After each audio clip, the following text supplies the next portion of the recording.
Bismillahirrahmanirrahim. Assalamualaikum warahmatullahi wabarakatuh. Alhamdulillahi rabbil alamin. Wabihi nasta'in. Wassalatu wassalamu ala ashrafil mursalin. Wa ala alihi wa ashabihi ajma'in. Qala rabbi syrah li sadri. Wa yassir li amri. Wahlul 'uqdatam min lisani yafqahu qawli. Subhanaka la ilma lana illa ma 'allamtana innaka antal alimul hakim. Wala hawla wala quwwata illa billahil aliyyil azim. Alhamdulillah, kita rafa'kan kesyukuran kepada Allah Ta'ala di atas segala rahmat dan kurniaannya. Pada pagi yang mulia ini kita masih lagi diberikan kesihatan, kehidupan dan keafiatan oleh Allah Subhanahu wa taala untuk dapat bersama-sama kita berada dalam pengajian kuliah ilmu pada pagi ini. Dan moga-moga pada pagi ini Allah Ta'ala menambahkan keimanan, menambahkan kesihatan dan afiat, keberkatan dan juga kita memperolehi keampunan di sisi Allah Subhanahu wa taala. Sekejap nak kena share ni.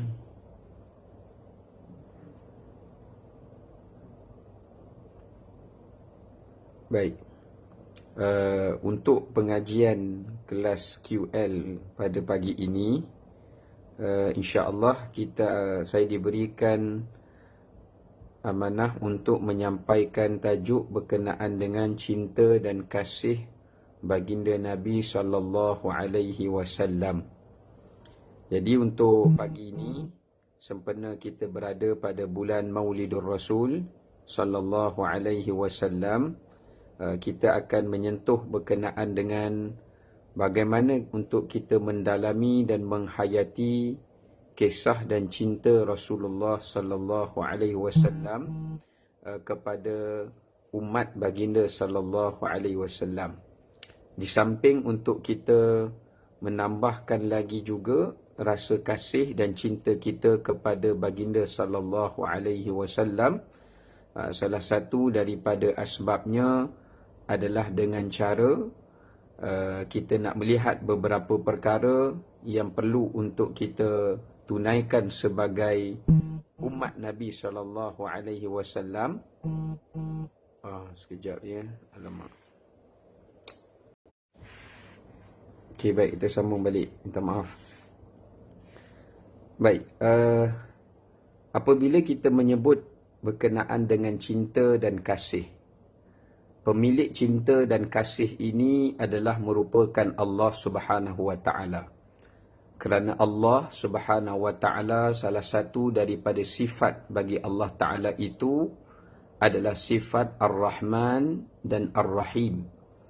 Daripada sifat Ar-Rahman dan Ar-Rahim itulah Allah Taala mencampakkan rasa cinta dan kasih kepada sekalian makhluk ciptaannya dan ke dalam jiwa umat manusia. Sebab itu para ulama mengatakan cinta dan kasih ini adalah sesuatu yang tidak boleh dipaksa, tetapi ia adalah merupakan salah satu daripada anugerah dan salah satu daripada pemberian yang menepati kepada fitrah manusiawi yang Allah berikan di dalam jiwa manusia. Kerana dengan rasa kasih dan cinta itulah manusia dapat memahami erti kebahagiaan, dapat menghayati akan erti kasih sayang dan erti hidup dalam keadaan yang penuh dengan kebaikan dan juga kenikmatan. Namun para ulama telah membahagikan rasa cinta dan kasih ini kepada dua jenis. Ada dua kategori perasaan cinta dan kasih. Yakni perasaan al-hub terbahagi kepada dua pembahagian. Yang pertama adalah rasa cinta dan kasih yang dibina atas dasar yang disebut sebagai hissiyah, atas dasar luaran. Ini disebut sebagai hub al-hawasiyah, iaitu rasa cinta dan kasih kerana faktor luaran, faktor fizikal, faktor material. Ini juga rasa cinta dan kasih yang boleh terpupuk ataupun yang boleh terbentuk di dalam hati dan jiwa manusia. Umpama contoh, kita tengok satu pemandangan yang indah, kita tengok satu tempat yang cantik, maka kecantikan tempat tersebut, baik kebun ke, pemandangan ke, suasana ke, melahirkan rasa cinta dan suka di dalam jiwa kita. Supaya kita rasa suka, rasa cinta untuk pergi ke tempat itu ataupun untuk kita sentiasa berada di sana. Seperti juga kita tengok seseorang yang memiliki rupa paras yang elok, kita suka tengok dia. Kadang-kadang boleh timbul rasa kasih, boleh timbul rasa cinta, rasa sayang, begitu juga apabila kita tengok barang-barangan, atau apa sajalah yang kita tengok, benda tu kita suka. Allah Ta'ala campakkan rasa suka di dalam perasaan kita. Itu adalah merupakan rasa cinta yang dibina atas dasar luaran dan kebendaan. Dan cinta yang seperti ini dia tidak akan kekal, dan dia akan sirna, dia akan hilang. Kerana apabila hilangnya keindahan, hilangnya kecantikan, hilangnya manfaat yang ada pada benda itu, maka cinta itu pun semakin pudar dan semakin hilang dan semakin terhakis. Itu perbedaannya. Maka disebabkan kerana itu adanya cinta yang kedua. Cinta yang kedua ini disebut sebagai cinta pemberian. Cinta al-minnah, iaitu hubbul minnah, yang merupakan salah satu cinta yang Allah Subhanahu Wa Ta'ala beri kepada hamba-hambanya bersesuaian dengan petunjuk daripada Allah Subhanahu Wa Ta'ala. Seperti rasa cinta dan kasih kita kerana keelokan akhlak dan peribadi seseorang. Rasa cinta dan kasih kita kerana sifat kedermawanan seseorang. Rasa cinta dan kasih kita disebabkan kerana kebaikan seseorang. Ataupun apa saja yang datang dalam bentuk kebaikan, yang datang dalam bentuk nilai yang murni, baik atas dasar keimanan, atas dasar pengorbanan, atas dasar kebaikan, maka semua perkara-perkara ini juga boleh menimbulkan perasaan cinta dan kasih itu. Namun cinta kepada baginda Nabi SAW, dia bukan sekadar cinta atas dua dasar tadi. Bukan sekadar kita lihat wajah Nabi SAW, orang jadi kasih dan sayang. Bukan sekadar orang melihat susuk tubuh badan Nabi SAW, mereka jadi sayang kepada Nabi SAW. Seperti mana kita tengok kisah Hassan ibn Thabit radhiyallahu an. Hassan ibn Thabit yang merupakan salah seorang penyair Nabi SAW. Pada awalnya, sebelum keislamannya, beliau ni seorang tukang syair yang sangat popular di kalangan masyarakat jahiliyah. Sehingga kan dia dibayar oleh pemimpin-pemimpin Quraisy untuk meyakinkan kepimpinan mereka, peribadi mereka, dibayar pada Hassan ibn Thabit supaya memuji tokoh-tokoh, pemimpin-pemimpin Quraisy yang tertentu, sehingga dengan syairnya itu menyebabkan masyarakat boleh terpedaya dan terpercaya dengan kandungan syair dan pujian tadi, sampai menyokong pemimpin-pemimpin yang dipuja melalui bait-bait syair tadi. Nak kata dahsyatnya syair Hassan ibn Thabit. Tapi dalam masa yang sama, beliau juga dibayar oleh pemimpin Quraisy untuk menghina seteru-seteru pemimpin-pemimpin ini. buat baik-baik syair, macam kita istilah ni buat lagu lah kan.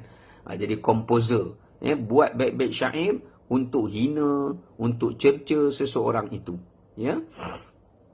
Dan Hasan buat, sehinggalah Hasan diupah untuk menghina Nabi SAW. Tapi Allah Ta'ala jadikan Hasan ni seorang yang bijak. Dia mengatakan, aku tak boleh nak mencela Muhammad ini, sehinggalah aku dapat melihat susuk tubuhnya. Supaya aku dapat describe, aku dapat menerangkan dalam bait syair aku ni macam mana nak hina dia. Dia cuba nak cari kelemahan. Akhirnya bila Hasan ibn Thabit telah menatap wajah Nabi SAW, melihat kesempurnaan batang tubuh Nabi SAW, menyebabkan dia terkesima. Dan cahaya Allah mula masuk, menyelinap, menusuk di dalam kalbunya.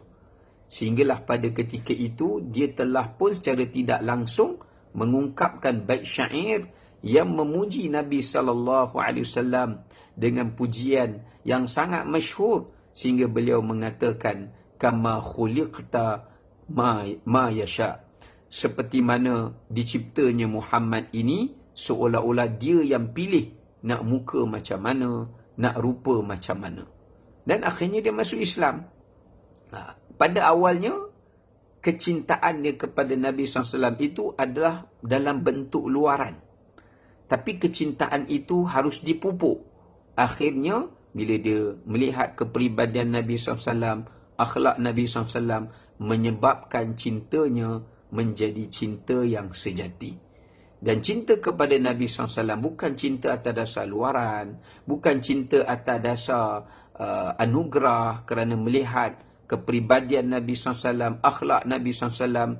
Sebab ada orang musyrikin yang sebelum Nabi diutus menjadi Rasul, baginda digelar Al-Amin.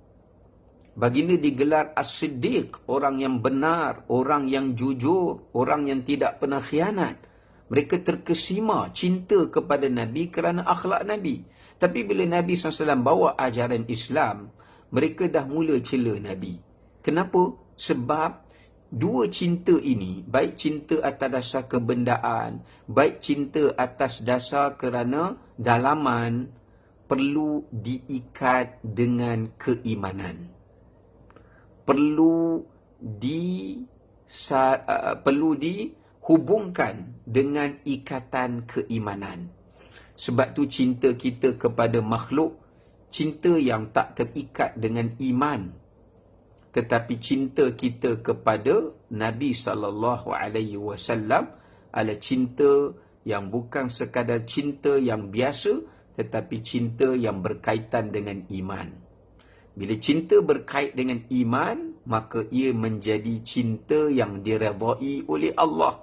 Sebab itu Allah suruh kita sayang orang Islam seperti mana kita sayang diri kita. Innamal mu'minuna ikhwatun. Orang beriman itu bersaudara, sayang menyayangi. Maknanya selagi mana kita tak dapat menyayangi seseorang seperti mana kita menyayangi diri kita sendiri, atau menyayangi seseorang itu kerana dia orang yang dicintai oleh Allah, maka selama itulah kita tidak akan dapat mencapai kepada cinta yang diikat dengan nilai iman, yang akhirnya cinta yang diredai dan direstui dan diberkati oleh Allah Subhanahu wa taala. Sebab tu mencintai Nabi SAW adalah kesempurnaan iman. Bahkan tanda beriman dan membenci baginda adalah kufur dan membawa kepada kemurtadan, keluar daripada agama. Maknanya cinta kita kepada Nabi SAW tak sama dengan cinta kepada seluruh insan yang kita cintai. Kerana kalau kita tidak menyayangi sesiapa daripada manusia, ia tidak semestinya menyebabkan kita keluar daripada Islam. Ia tidak semestinya menyebabkan kita keluar daripada agama. Seperti mana para sahabat Nabi Ridwanullah alaihim ajma'in, mereka pernah bermusuhan dengan keluarga mereka sendiri. Kerana keluarga mereka berada di pihak kufur. Keluarga mereka hendak membunuh Nabi SAW. Keluarga mereka menghina dan mencerca Nabi. jadi sahabat ridwanullah alaihim ajma'in, pernah bertempur dalam peperangan, berhadapan dengan pihak keluarganya kerana nak membela baginda Nabi SAW. Inilah cinta yang agung. Kerana cinta ini tak dapat untuk diberikan melainkan kepada Nabi SAW. Ya, jadi sebab itu kita yang berada di mutaakhir-akhir zaman ini sangat rasa pilu kalau kita tengok hari ini Nabi SAW tidak lagi menjadi cinta yang teragung dalam kehidupan kita. Ya, sebaliknya telah diganti dengan watak-watak dan juga ikon-ikon, idola-idola, ikutan-ikutan yang lain yang telah disubur, dipupuk rasa cinta kepada mereka. Kita rasa ajaib. Ada orang sanggup kehilangan dan membahayakan nyawa kerana personaliti orang yang dia kasihi. Ya, ataupun sesiapa daripada artis ke dan siapa yang dia cintai.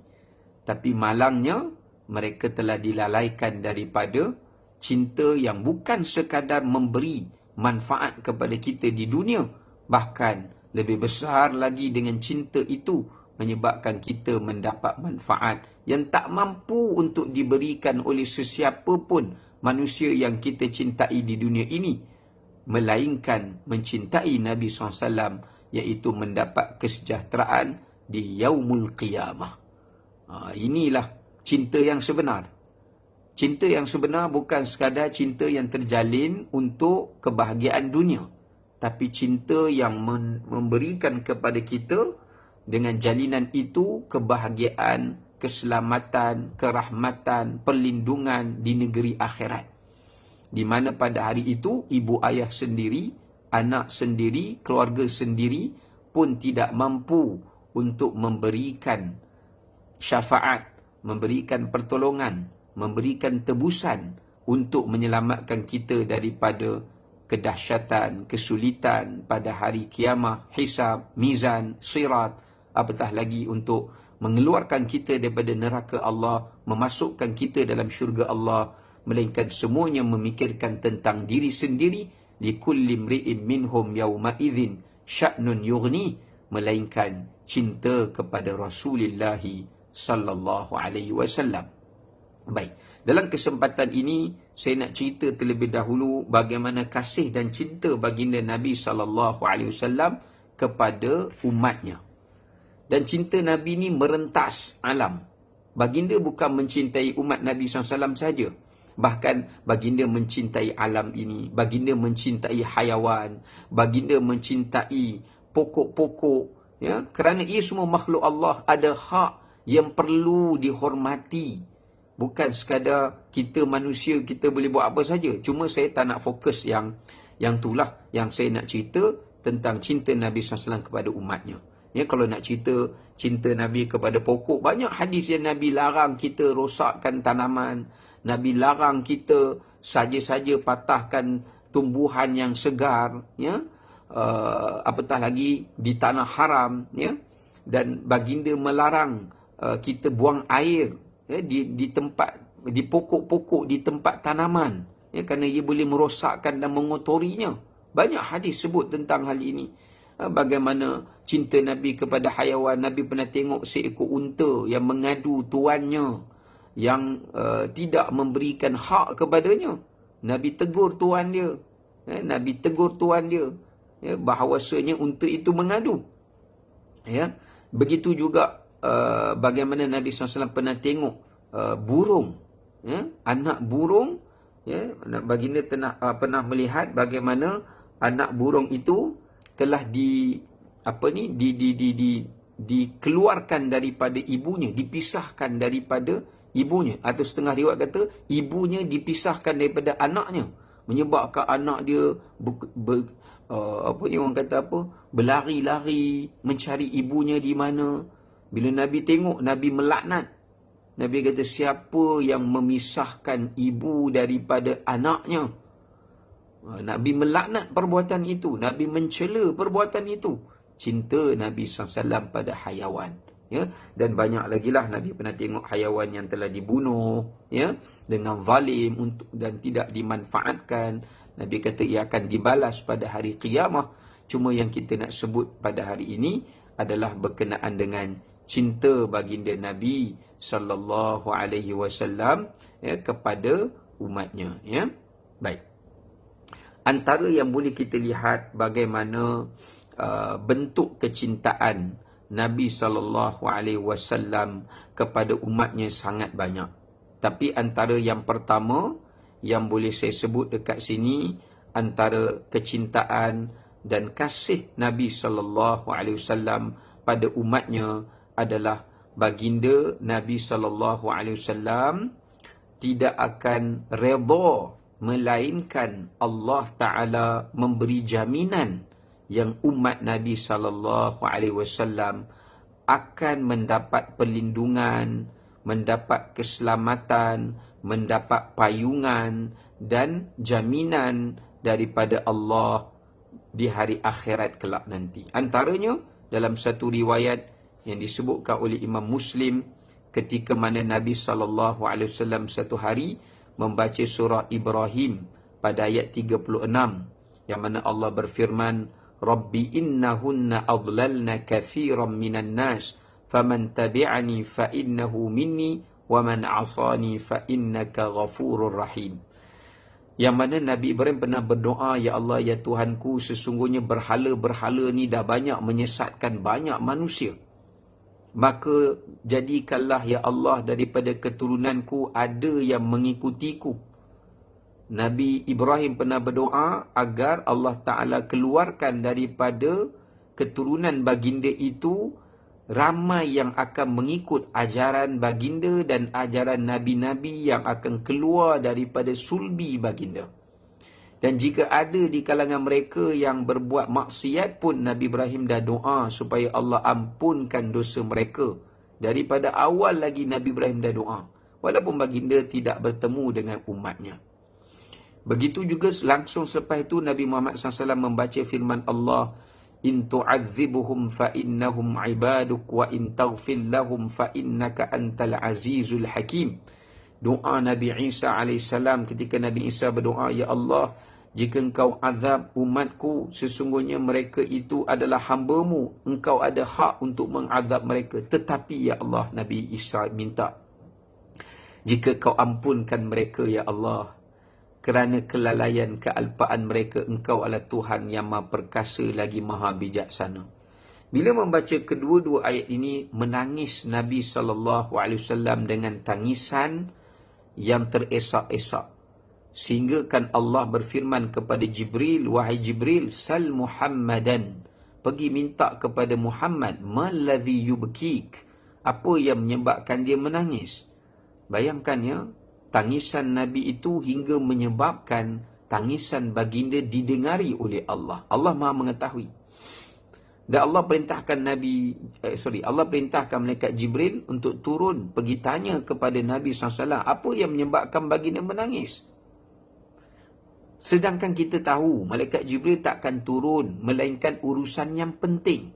Malam Lailatul Qadar, menurunkan wahyu, Al-Quran, hanya urusan yang penting kerana beliau ketua para malaikat. Takkan ketua nak turun padang pada perkara-perkara yang enteng. Tapi sebab ini bukan enteng kerana yang menangis ini adalah insan yang paling dicintai oleh Nabi SAW, yang dicintai oleh Allah SWT. Maka akhirnya baginda menyatakan, aku menangis kerana setiap Nabi itu telah meminta bahagian pada umatnya. Tapi baginda sebut ummati, ummati. Mana bahagian daripada umatku yang jaminan daripada Allah, yang Allah akan memberi kebaikan, perlindungan kepada umatku. Maka akhirnya Allah memerintahkan Jibril untuk beritahu pada Nabi SAW, inna sanurdika fi ummatik. Wahai Muhammad, berhentilah menangis. Kerana aku berjanji, kata Allah, yang akan aku memberikan engkau redha, wahai Muhammad, dalam urusan umatmu. Maknanya, apa maksud kat sini? Apa saja yang Nabi SAW hendak minta untuk kebaikan umatnya, Allah Ta'ala pasti akan memenuhinya. Tidak akan menguranginya, tidak akan menolaknya. Maknanya, apa yang Nabi minta umatnya, pasti umatnya akan dapat merasainya, yang umat Nabi lain belum tentu mendapatkannya. Ya, ini di antara beberapa bentuk kecintaan Nabi SAW kepada umatnya. Itu salah satu.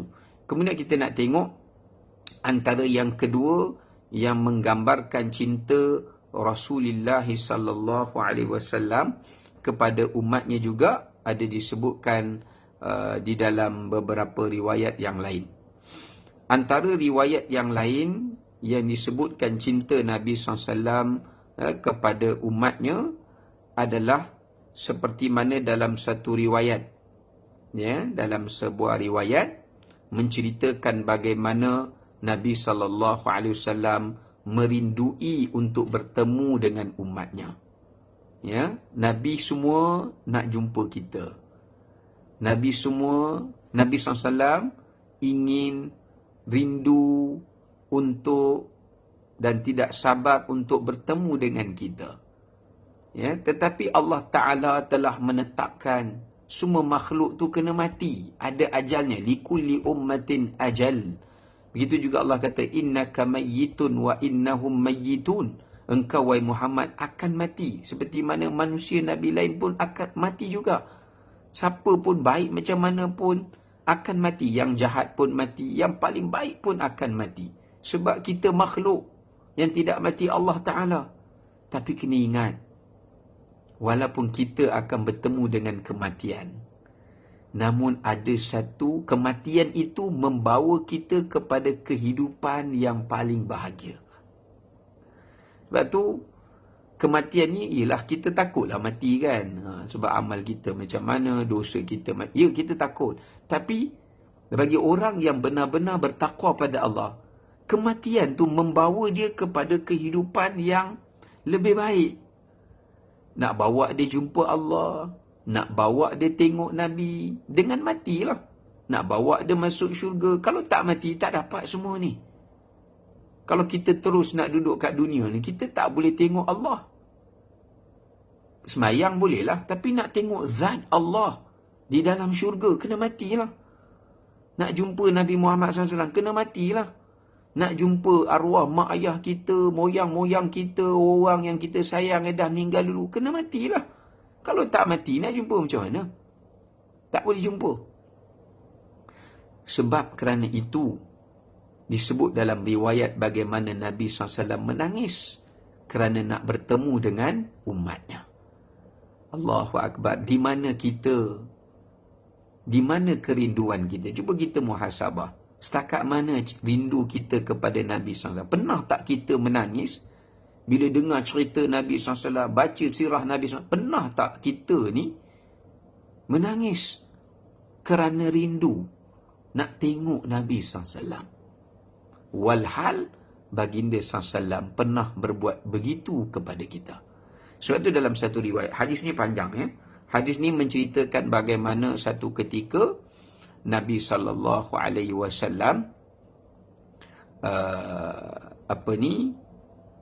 pergi ke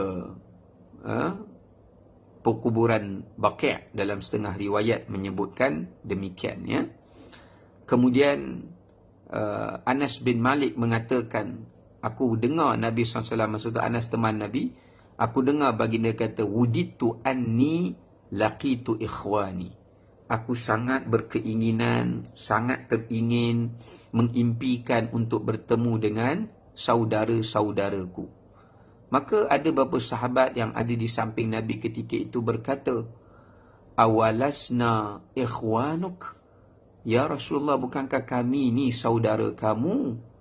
Ya, mungkin mereka menyangkakan Nabi rindu kepada keluarga Nabi yang dah meninggal dulu, sahabat-sahabat Nabi yang dah meninggal mendahului Nabi SAW. Jadi sebab itu sahabat kata, jangan sedih Nabi, kami kan ada, bukankah kami juga saudaramu? Maka Nabi SAW jawab, antum ashabi, kamu ni adalah merupakan sahabat aku. Ya, kamu ni adalah merupakan sahabat aku. Kamu bukan saudaraku. Walakin ikhwani tapi saudaraku itu adalah allazina amanu bi walam yarawni. Mereka tu adalah satu kumpulan yang saudaraku tu adalah satu kumpulan orang yang beriman dengan aku. Dia beriman dengan aku, tetapi dia tidak pernah jumpaku. Maksudnya siapa? Kita lah. Beriman pada Nabi SAW, mencintai Nabi SAW, mengikut ajaran Nabi SAW, tetapi kita tak pernah jumpa Nabi. Itu yang membezakan kita dengan sahabat. Kalau sahabat Nabi, mereka setiap masa dapat jumpa Nabi. Bila mereka rindu Nabi SAW, mereka boleh pergi jumpa Nabi SAW. Seperti mana ada seorang sahabat tu, tak silap saya, Thauban. Dia bila pisah dengan Nabi, dia balik rumah, dia dah kelang kelibut, dia dah tak apa ni orang kata apa, dah tak senang duduk. Dia pergi keluar rumah semata-mata nak tengok wajah Nabi balik. Tak apalah, sebab para sahabat Allah berikan kemuliaan pada mereka duduk di zaman Nabi. Tapi kita ni nak tengok gambar Nabi pun tak ada. Tak boleh, ya, kerana nak menjaga kehormatan Nabi SAW. Ya. Apa yang kita ada, walaupun kita tak dapat tatap wajah Nabi, kita tak dapat sentuh batang tubuh Nabi, tapi yang ada di sisi kita hari ini adalah mukjizat Nabi SAW. Mukjizat Nabi SAW yang Allah Ta'ala tinggalkan, yang Nabi SAW wariskan pada kita, Al-Quran. Sebab tu kalau siapa yang rindu Nabi, bacalah Quran. Kenapa malas nak baca Quran? Kenapa rajin baca benda-benda lain? Ya? Kenapa perlu kita, bukan salah kita nak dapat maklumat, informasi tentang apa yang berlaku di zaman semasa ini, tak ada masalah. Ya? Maksud saya, baca benda yang tak ada manfaat. Baca benda yang tak ada faedah. Baik faedah untuk dunia kita, pada umat ataupun pada agama. Kerana kesempurnaan orang Islam tu, min husnil islamil mar'i tarkuhu ma la ya'ni. Antara kesempurnaan Islam itu, tinggalkan benda yang tak ada manfaat. Tapi dalam ruang masa kita nak mencari informasi tentang kehidupan kita yang kita jalan ini, janganlah lupa bahagian untuk kita membaca Quran. Kerana cerita dalam Quran tu, cerita tentang Nabi SAW. Quran ni turun mengikut fasa perjalanan Nabi SAW. Masa bila ayat ni turun, kenapa? Sebab tu saya syorkan, jangan sekadar baca Quran. Baca Quran tu ialah tanda kita sayang Nabi, sayang nak dapat cinta Allah juga, baca Quran. Tapi jangan berpada sekadar membaca. Kalau boleh, saya syorkan yang menonton, yang mendengar, ya, terutama daripada grup QL kita dan semualah yang menonton secara live sekarang ni, boleh kongsikan juga pada rakan lain. Tolong beli buku kitab sebab-sebab nuzul Quran. Pergi carikan kedai, banyak. Kat Shopee ada, kat Lazada ada, boleh beli online pun. Buku sebab nuzul ayat Al-Quran. Maknanya ayat tu turun sebab apa? Ayat ni turun sebab apa? So itu boleh menambahkan lagi kita merasa seolah-olahnya ketika kita baca Quran tu, kita merasakan seolah-olah kita berada di zaman Nabi. Sebab kita tahu, ayat ni turun di Mekah, ayat ni turun ketika berlaku di zaman Nabi apa. So kita rasa seronok. Walaupun kita tak hidup di zaman Nabi, tapi dia membawa kita ke zaman Nabi sallallahu alaihi wasallam. Beli. Kalau ada setengah Quran tu memang dia dah ada sekali, dia dah masukkan sekali dengan sebab nuzul. Ya, sebab nuzul. Yang kedua, kalau kita cinta kepada Nabi sallallahu alaihi wasallam, dalam Quran itu adanya akhlak Nabi SAW. Seperti mana kata Aisyah, kana khuluquhu al-Quran. Akhlak Nabi SAW itu adalah Al-Quran. Jadi kita baca Quran, kita buat apa yang Quran suruh, kita tinggal apa yang Quran larang. Kita cuba mengguna bahasa-bahasa seperti mana yang Quran pakai. Sebab tu jangan baca saja, tengok terjemahan dia. Supaya daripada terjemahan tu kita boleh tahu bahasa-bahasa yang Allah pakai. Bila Allah berbicara dengan nabinya, bahasa apa? Bila Allah berbicara dengan kaum umat manusia, Allah guna bahasa apa? Ya. So kita contohi akhlak-akhlak. Bila kita nak tunjuk cinta kita kepada Nabi SAW, ikut akhlak Nabi. Teladani akhlak Nabi. Baik akhlak Nabi SAW dengan Allah, macam mana akhlak Nabi dalam ibadah, macam mana akhlak Nabi dengan Allah, macam mana akhlak Nabi SAW dengan kaum keluarganya, macam mana akhlak Nabi dengan isterinya, macam mana akhlak Nabi dengan anaknya, macam mana akhlak Nabi dengan sahabatnya, macam mana akhlak Nabi dengan manusia, macam mana akhlak Nabi dengan orang-orang yang memusuhinya, yang membencinya, macam mana akhlak Nabi SAW dengan hayawan, dengan alam. Ni semua kita kena baca. Sekarang ni tak ada alasan dah kalau kita dah tak boleh kenal Nabi SAW. Tak ada alasan. Ingat, antara salah satu khutbah Nabi SAW, di khutbah terakhir Nabi, yang disebut sebagai khutbatul wada', di akhir Nabi kata pada sahabat, aku tak tahu lagi tahun depan aku boleh jumpa kamu ataupun tidak. Tapi Nabi pesan satu perkataan dalam khutbah terakhir Nabi yang saya tengok tak banyak orang highlightkan, ustaz-ustaz yang sebut tentang hal ini. Nabi sebut apa? Nabi kata, antum satus'aluna anni fama antum qailuna bi yaumal qiyamah. Baginda kata, ingat wahai umat-umatku, sahabat-sahabatku, kamu semua ni, kita, saya, tuan-tuan, perempuan, abang akak sekalian, semua akan ditanya. Siapa tanya kita? Allah tanya kita. Tentang siapa? Tentang Nabi Muhammad SAW. Maka Nabi jawab, sediakanlah jawapan untuk jawab bila kamu ditanya tentang aku. Allahu Akbar. Agak-agaklah kita dalam hidup kita ni, sejauh mana kita kenal kehidupan Nabi SAW. Kalau kita belum selesai nak kenal Nabi, tak usah duk sembang lebat sangatlah. Kalau di hari akhirat kita boleh jawab dengan lancar. Sebab tu, tak usah kata akhirat. Mati saja kita, masuk saja dalam kubur. Antara soalan malaikat Munkar dan Nakir adalah tanya, siapa lelaki yang diutuskan oleh Allah kepada kalian? Siapa dia? Ya, sekarang ni memanglah kita boleh jawab Nabi Muhammad SAW. Tapi kalau mulut kita ni tak ada pun baca hadis Nabi SAW, mulut kita ni tak ada pun selawat kat Nabi SAW, mulut kita ni tak ada pun menutur kata akhlak seperti akhlak Nabi SAW, bahasa yang diguna pakai oleh Nabi SAW. Kalau mulut kita ni, ya, tak ada pun seperti mana zikir-zikir, doa-doa, amalan-amalan yang Nabi SAW ajarkan, begitulah batang tubuh kita, mata kita, telinga kita, kaki kita, tangan kita, tak ada. Nak ajar orang Quran ke, nak ajar anak-anak baca sirah, kenal Nabi ke, tak ada contohlah. Agak-agak boleh ke jawab?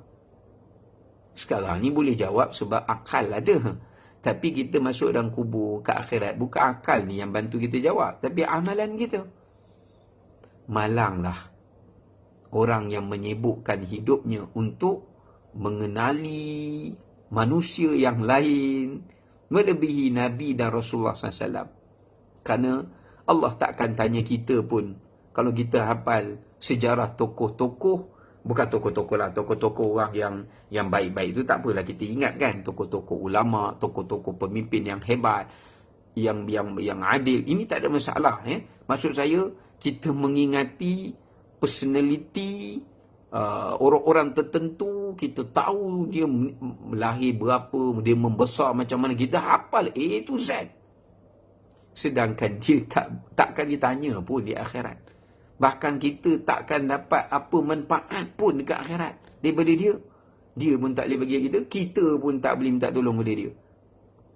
Sebab tu rugilah. Ya? Baik.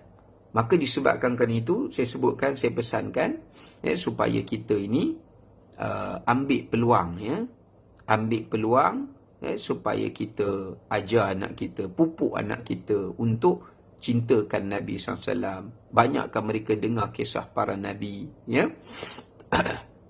Kemudian juga bagi mereka ini supaya mereka tidak kenal Nabi SAW dan hidup mereka, mereka tahu apa yang Nabi suka buat. Dan saya syorkan juga nak tambahkan cinta pada Nabi SAW, beli buku kitab Syama'il Muhammadiyah karangan Imam At-Tirmizi. Dah ada pun terjemahan dia pun. Beli buku ni, baca ke anak-anak. Macam mana rupa Nabi SAW, Nabi suka makan apa yang Nabi makan, apa yang Nabi pakai, apa yang Nabi minat, apa yang Nabi buat dengan keluarganya. Tunjukkan, ceritakan. Ya? Tak wajar bagi seorang umat Nabi yang tak kenal Nabi sendiri. Boleh saya umpamakan macam seorang anak yang tak kenal mak ayah sendiri. Wajar ke? Seorang anak yang dia tak kenal mak ayah dia sendiri, dia kenal orang lain lebih daripada mak ayah dia. Ini bukan seorang yang baik. Orang yang baik, dia perlu kenal mak ayah dia lebih daripada orang lain. Bukan dia mengenali kehidupan orang lain melebihi daripada mak ayahnya sendiri. Dia sendiri tak tahu mak ayah dia suka makan apa. Dia sendiri tak tahu mak ayah dia suka buat apa. Oh, kalau orang lain bukan main lagi dia tahu. Ini anak yang malang. Ya? Anak yang tak kenang budi. Anak yang tak kenang jasa. Kita tak boleh kata dia seorang yang baik walaupun dia baik dengan orang. Tapi bila asas kebaikan pada mak ayah itu tak ada, dia dinafikan kebaikannya. Ya, kerana itu adalah induk kepada sumber kepada kebaikan. Ya, baik. Kemudian ada dalam satu hadis lain Nabi sebut min asyaddi ummati li hubban. Nabi kata, antara umatku ni ada yang paling aku sayang, Nabi cakap. Yakunu ba'di, tapi dia hidup lepas aku dah tiada, kata Nabi SAW. Yawaddu ahaduhum law ra'ani bimalihi wa ahli. Mereka tu sangat-sangat, kalau mereka mampu, umat Nabi ni, Nabi cerita ni, yang Nabi sangat sayang ni, mereka ni kalau boleh sangat-sangat, kalau nak tengok aku, Nabi kata. Mereka sangat mengharap kalau mereka dapat tengok wajah Nabi SAW. Kita nak tengok secara live ni tak boleh dah lah. Mimpi, ya, ada orang Allah Ta'ala bagi dapat lihat Nabi melalui mimpi jika dengan izin Allah Ta'ala. Tapi mesti kena ingat, walaupun dapat tengok Nabi melalui mimpi, mestilah ia juga tak bercanggah dengan rupa paras Nabi yang seperti mana yang telah disebutkan oleh para sahabah, ya, macam mana rupa Nabi. Tapi kalau kita hadis-hadis tentang rupa paras Nabi pun kita tak pernah baca, di macam mana kita nak mengenal pasti wajah baginda Nabi SAW. Ya, dan dia sanggup nak tengok Nabi hatta kalau dia boleh menginfakkan dengan hartanya dan juga dengan ahli keluarganya. Ya, ini menunjukkan bagaimana cinta Nabi dan Nabi mencintai umat-umat baginda yang seperti ini. Ya. Kemudian antara salah satu daripada bentuk kecintaan Nabi SAW adalah baginda menjadi wali kepada umatnya. Baginda menjadi wali kepada umatnya. Ini boleh tengok dalam surah Al-Ahzab pada ayat ke-6. Allah sebut, An-Nabiyyu awla bil mu'minina min anfusihim wa azwajuhu ummahatuhum wa ulul arhami ba'duhum awla bi ba'din fi kitabillah ila akhiril ayat. Allah kata apa?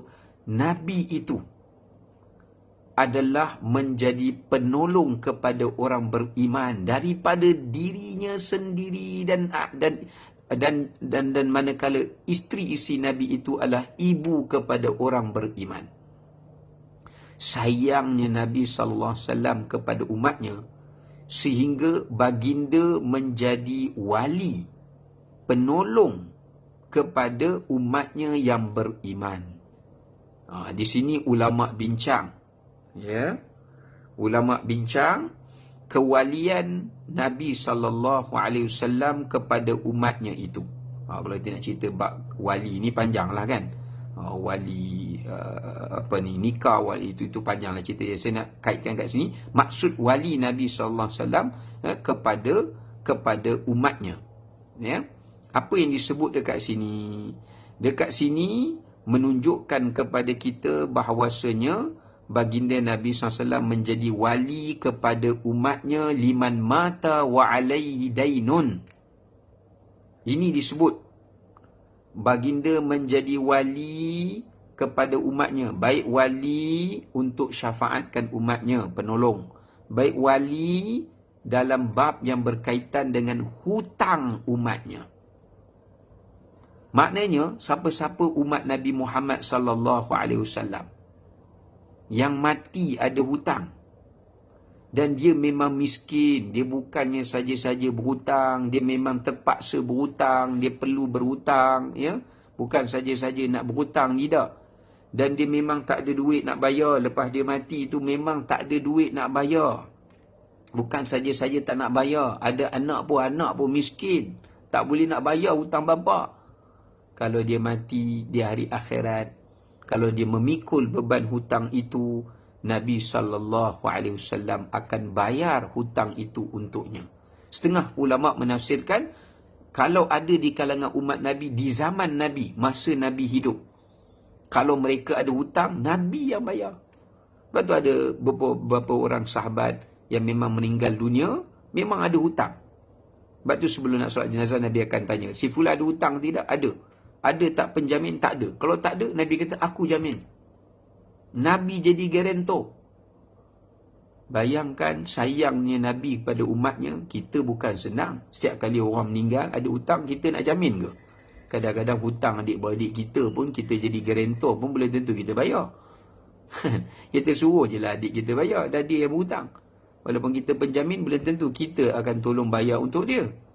Maka Nabi SAW akan membayar, melunaskan hutang, ya, kepada umatnya. Sama ada masa Nabi hidup, Nabi tolong garanti bayar hutang sahabat-sahabatnya, atau kalau umat Nabi yang dah mati, yang tak sempat jumpa Nabi pun, baginda akan melunaskan hutang umatnya itu di hari akhirat, tidak lain dan tidak bukan adalah melalui jalan syafaat. Sebab tu ada setengah riwayat daripada Abu Hurairah radhiyallahu an, yang mana baginda menyatakan, ma min mu'min illa wa ana aula bihi fid dunya wal akhirah.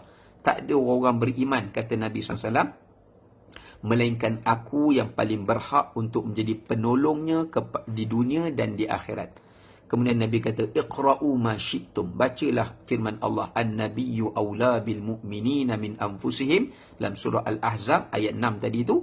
Kemudian baginda sebut fa ayyuma mu'minin, mana-mana di antara orang beriman, mata wa taraka malan, yang mati, kemudian dia meninggalkan harta, fali warathatihi, maka akan diwarisi oleh asbatuhu, maknanya waris dia lah.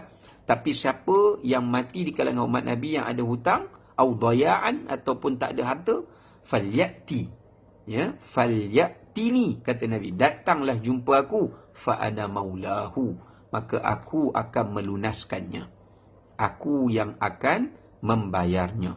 Maka di sini menunjukkan kepada kita bagaimana cinta Nabi SAW kepada umatnya itu adalah cinta yang merentasi harta, merentasi kebendaan.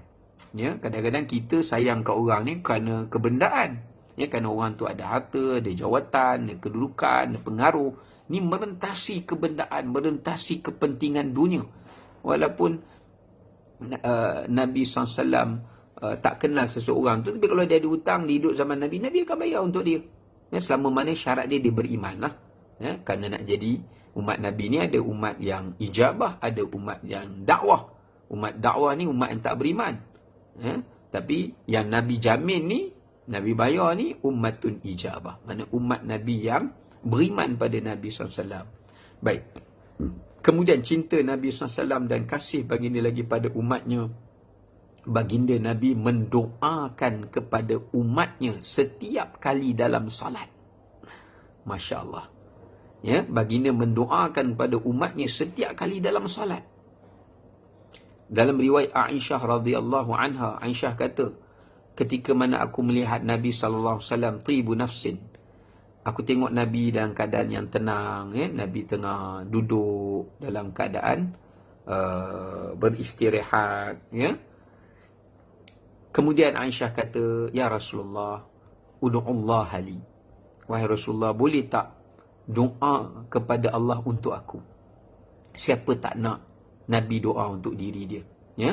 Sebab doa Nabi SAW ini adalah merupakan doa doa yang mustajab, ya? Doa yang tak ditolak oleh Allah Subhanahu Wa Taala, ya? Sebab tu siapa yang tak nak Nabi doa,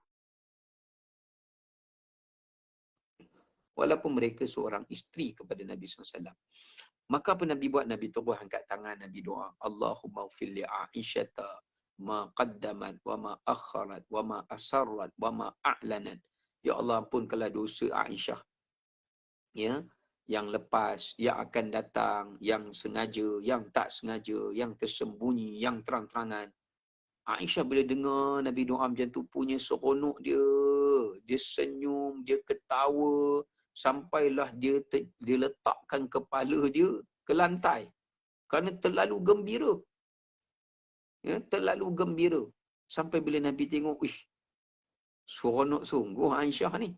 Sehingga Nabi pun berkata kepada beliau, ayasurruki fi du'ai? Apakah engkau ni seronok sangat ke? Ya? Maka kata Aisyah, macam mana tak seronok Rasulullah? Dapat doa daripadamu. Maka Nabi jawab. Nabi nak bagi tahu ke Aisyah satu benda yang Nabi tak cerita sebelum ni. Tapi Nabi nak bagi tahu masa tu. Nabi kata, wallahi innaha la du'ai li ummati fi kulli salah.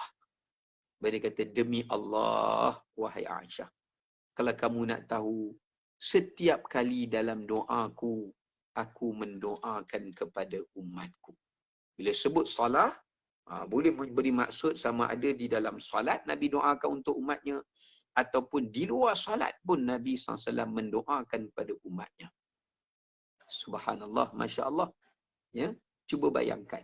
Saya nak tanyalah antara diri saya dengan para pendengar. Saya dah sebut dah tadi, nak cinta kepada Rasulullah SAW.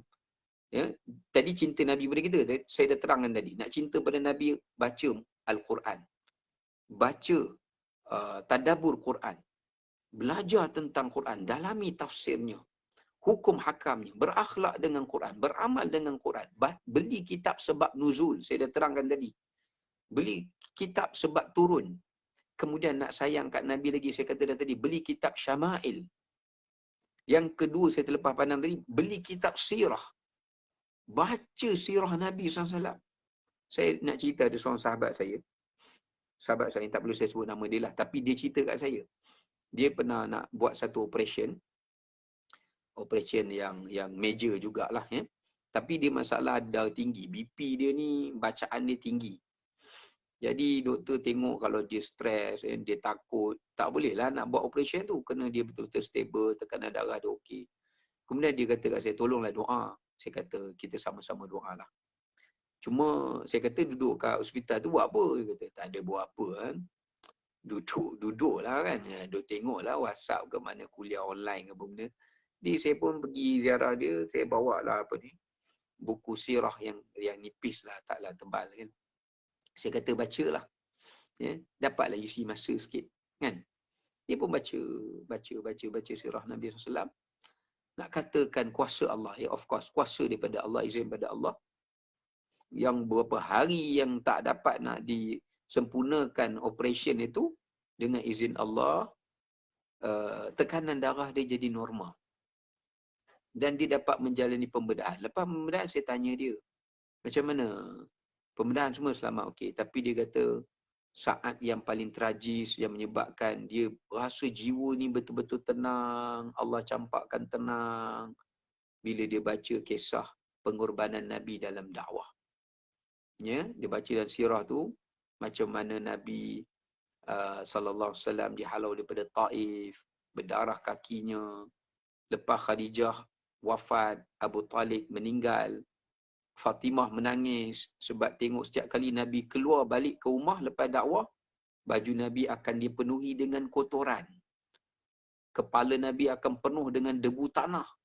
Dulu Nabi tak pernah kena macam tu. Fatimah pun menangis. Cuba kita bayang kalau seorang anak tiap-tiap kali balik rumah, ayah dia balik rumah, kita tengok, ayah pasal apa baju ni kena tai? Ayah pasal apa kepala ni kena debu? Ayah tu cakap, nak, ayah cari rezeki nak. Ayah pergi ofis. Ayah kena hina nak. Agak-agak kita menangis tak tengok bapak kita macam tu. Bapak kita cari rezeki yang halal untuk kita, tapi dia balik, dia kena macam tu, dia pejabat. Kita seorang anak pun tak sampai hati tengok bapak kita macam tu. Barangkali kita akan kata, berhentilah bapak, tak payah kerja, cari-cari kerja lain lah. Kan? Tapi bayangkan, Nabi SAW bukan buat kerja untuk dunia, untuk kita. Nabi SAW nak bawa Islam untuk kita. Baginda nak bawa iman pada kita. Baginda nak bawa syariat pada kita. Baginda nak bawa sunnah kepada kita. Tapi itu yang Nabi dapat. Begitu juga dia baca tentang kisah kewafatan Nabi SAW. Dan banyak lagi lah. Sehingga kan dia rasa betul-betul Allah Ta'ala memberikan ketenangan dalam jiwa dan sanubari dia. Sebab tu bacalah sirah Nabi. Kita baca cerita orang, kita pun tak tenteram. Kan? Cerita orang ni bukan semuanya baik. Memanglah dalam biografi itu dia masuk yang baik-baik lah. Tapi cerita Nabi SAW semuanya baik. Kerana baginda maksum. Terselamat daripada segala kekurangan. Kemudian saya syorkan juga, selain pada baca sirah, kalau boleh dalam hidup kita ni, tolonglah, kalau boleh, khatamkan baca hadis-hadis Nabi, terutamanya Kutubus Sittah. Kutubus Sittah ni 6 hadis Nabi yang mu'tabar. 6. Ya, banyak sebenarnya, kita nak baca semua tak terbacalah. Ada Sahih Bukhari, ada Sahih Muslim, ada Sunan Abi Dawud, ada Sunan Nasa'i, ada Sunan At-Tirmidzi, dan yang ke-6 Sunan Ibnu Majah. Paling kurang 6 benda ni. Kau nak kira banyak lagi. Al-Baihaqi, Musnad Ahmad, Muwatta' Malik. Oh, itu kalau kita nak baca semua tak terbacalah. Tapi kalau tak mampu pun baca 6 kitab hadis Nabi. Sebab dalam 6 kitab-kitab hadis Nabi ni, semuanya cerita pasal Nabi lah. Nak cerita pasal siapa lagi? Kan, sebab itu tutur kata Nabi. Ungkapan Nabi yang terbit daripada mulut Nabi SAW. Paling kurang pun lah, paling basic pun, bacalah hadis 40. Khatamkanlah kitab hadis 40 yang dikarang, disusun oleh Imam An-Nawawi. Atau khatamkanlah kitab yang telah disusun oleh para ulama yang bernama Al-Lu'lu' wal Marjan. Mutiara dan Marjan. Yang menghimpunkan kombinasi hadis-hadis terpilih antara hadis Bukhari dan hadis Muslim. Ini yang paling senang lah, paling simple kita nak baca lah. Ya? Kalau nak baca semua, baca terjemahan pun tak apa. Walaupun tak boleh baca syarahan apa semua, kita baca terjemahan pun tak ada masalah. Ya? Boleh. Baik. Kemudian, poin yang saya nak sebut kat sini. Nabi SAW setiap kali solat, setiap kali berdoa, Nabi doa untuk kita. Nabi tak doa khusus untuk keluarganya. Nabi doa untuk umatnya. Sebab keluarganya pun termasuk dalam umatnya. Kalau kita ni lah, tiap-tiap hari kita berdoa, cuba ikhlas jawab. Ada tak kita doa untuk orang lain? Mesti kita doa banyak tentang diri kita, tentang keluarga kita. Yelah kita je lah, tak ada orang. Ya, sebab tu Nabi ajar kalau kita nak doa, doa juga walil muslimina wal muslimat wal mu'minina wal mu'minat. Ya, Nabi ajar sehingga Nabi kata siapa yang doa supaya Allah ampunkan dosa setiap orang Islam yang beriman, lelaki dan perempuan, Allah akan bagi kepadanya hasanah. Dalam Musnad Ahmad kata, Allah Ta'ala akan bagi padanya setiap kebaikan dan keampunan sejumlah orang beriman yang didoakan itu, lelaki dan perempuan di seluruh dunia, baik yang mati atau berhidup. Kan banyak kita dapat. Tapi poin yang saya nak sebut kat sini lah. Poin yang saya nak sebut kat sini, sejauh mana ingatan kita kepada Nabi SAW dalam seharian hidup yang kita lalui dan jalani. Nabi tak pernah lupa umatnya. Tapi kita lah. Bayangkan kalau Nabi solat pun Nabi doa kita, Nabi berdoa pun Nabi doa kat kita. Cuba kita bayang. Kalau, ni saya tanya ya, andai kata, dalam solat kita ni, selawat kepada Nabi tu bukan rukun qauli. Bukan yang menjadi rukun untuk dibaca. Ya? Agak-agak sehari berapa kali kita selawat? jawab pada diri sendiri. Jujur pada diri sendiri. Kalau setiap hari, andai kata kita solat 5 waktu tu, Allah tak suruh kita selawat. Agak-agak sehari berapa kali selawat? Jawablah, jangan cakap kat saya. Jawab kat diri sendiri. Ini muhasabah kita. Kita cinta Nabi ke tidak? Jawablah. Sebab itu, saya terfikir, kita semayang ni, kita nak sembah Allah. Kita bukan menyembah Nabi Muhammad SAW. Baginda bukan Tuhan. Apatah lagi baginda nak disamakan dengan Allah. Wal'ayadzubillah. Walaupun ada usaha nak kata Nabi tu macam Tuhan. Ini ajaran yang sesat. Tapi kita nak katakan, walaupun Nabi SAW tu bukan Tuhan, bukan pencipta kita, tapi saya tertanya di lubuk hati saya, kenapa nak menyembah Allah? Allah suruh kita selawat. Bukankah kita nak sembah Allah? Patutnya tak ada selawat pun tak apa. Zikir saja, doa saja, baca Quran saja pun dah cukup. Kan? Kenapa perlu diiringi dengan selawat di dalam solat kita? Walhal kita bukan nak sembah Nabi SAW. Di sini menunjukkan kepada kita apa? Ulama nak kata apa? Ulama nak menunjukkan kepada kita bahawasanya, ya, oleh kerana Nabi SAW, bila saya baca hadis ni baru saya faham, baru saya dapat jawapan. Seolahnya nak mengatakan Allah Subhanahu wa ta'ala, Nabi SAW doa kepada kita dalam setiap kali solatnya, maka nak bagi kita ingat kepada Nabi SAW, maka Allah perintahkan kita selawat pada Nabi dalam setiap solat kita. Ya, dalam setiap solat kita. Ya, maka di sini menunjukkan kepada kita bahawasanya, ya, menunjukkan kepada kita bahawasanya kenapa kita disuruh untuk berselawat kepada Nabi SAW itu adalah kerana nak menyuruh kita ingat sentiasa mendoakan kita dalam solat kita.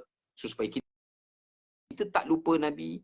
So, bila kita baca selawat kat Nabi dan solat tu, kita teringat, ya Allah, rupa-rupanya Nabi dulu masa solat, Nabi doa kat kami. Maka sebab tu Allah suruh kita ingat kat Nabi balik. Ya.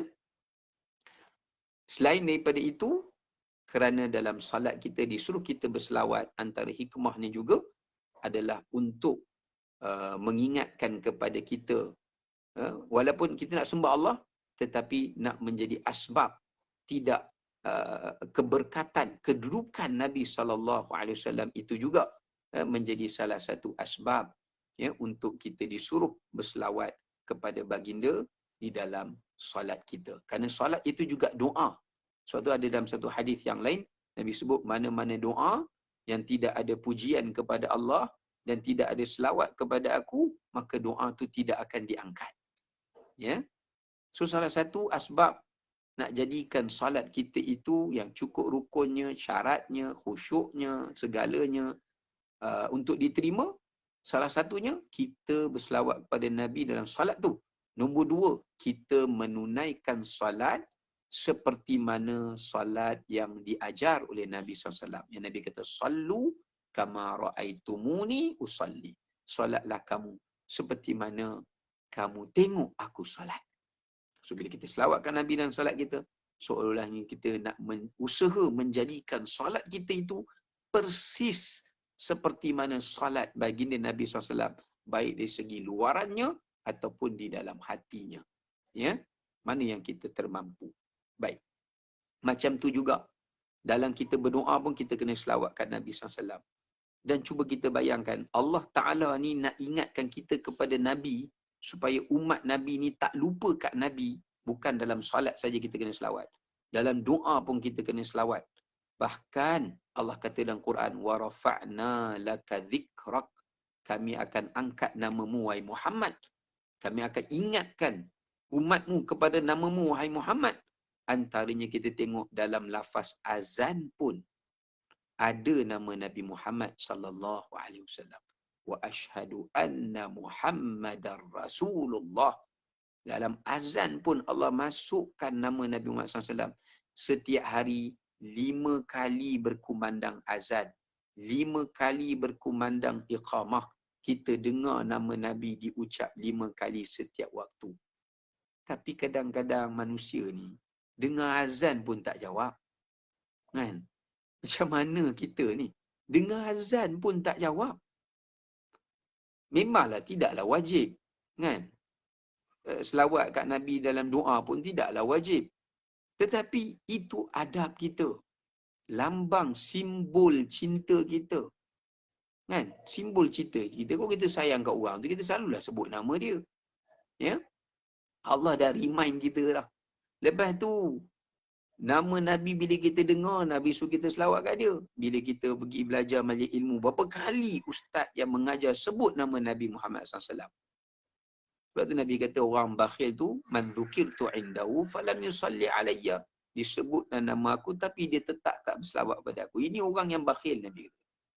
Orang ni orang kedekut. Nak selawat kat aku pun dia malas. Ya. Kemudian dalam masa yang sama, ya, kalau kita lihat bagaimana dalam kehidupan seharian kita ni, berapa kali kita selawat pada Nabi SAW. Ya.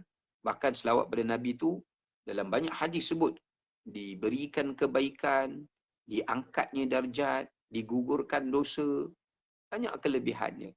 Bahkan Ubay bin Ka'ab radhiyallahu an dalam satu hadis dia pernah cerita, ya Rasulullah, kalau aku berselawat kepada kamu ya Rasulullah pada 1/4 malamku ataupun 1/2 malamku, atau aku menjadikan seluruh malamku untuk berselawat kepadamu, maka Nabi jawab, jika engkau berbuat demikian, kuffa hammak, Allah akan hilangkan segala kegusaran kamu. Ya? Dan Allah Ta'ala juga akan mengampunkan dosa kamu. Maknanya, ini adalah tanda kasih, cinta kita kepada Nabi SAW.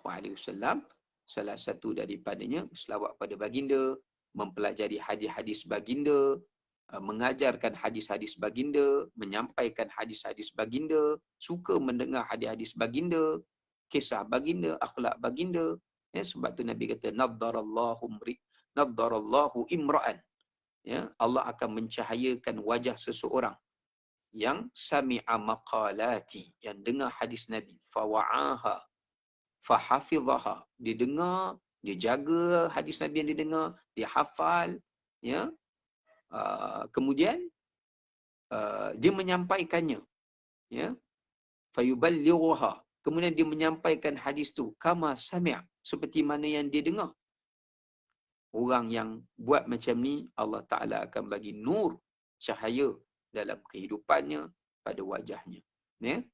Kemudian, antara cinta Nabi kepada umatnya lagi, ya, sebagai penutup, banyaklah saya tak dapat nak cover semualah, saya ringkas, iaitu baginda takut jika lepas Nabi dah tak ada, umatnya akan ditimpa azab, musibah seperti umat-umat yang terdahulu. Nabi takut. Ialah sahabat Nabi, hidup di zaman Nabi, Allah takkan turun azab di tempat Nabi itu ada.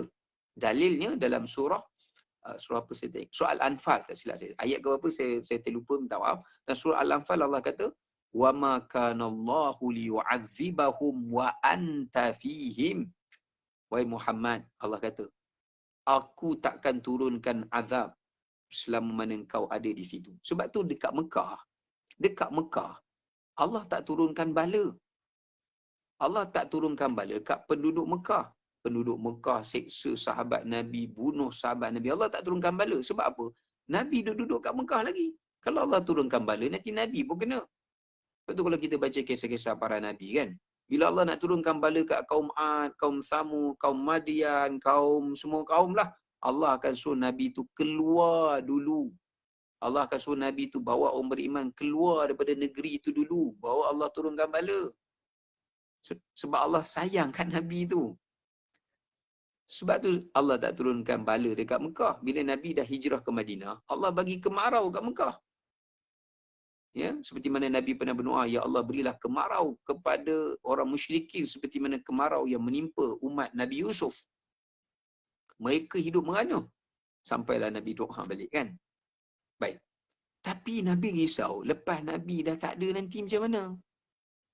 Contohlah kita boleh tengok, Nabi sayang pada umatnya, Nabi tak nak umatnya kena azab. Contoh, masa Nabi hidup, kan penduduk Taif, ya, Abdi Yalail, ya, anak Abdi Yalail dan Abdul Kilal yang halau ketua Taif masa tu, komplot semua ajak halau Nabi keluar dari Taif. Sampai berdarah kaki Nabi.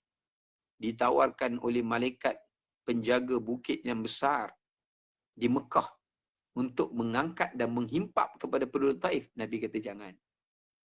Bal arju minallah ayyakuna min aslabihim may ya'budullaha wala yusyriku billahi syai'ah.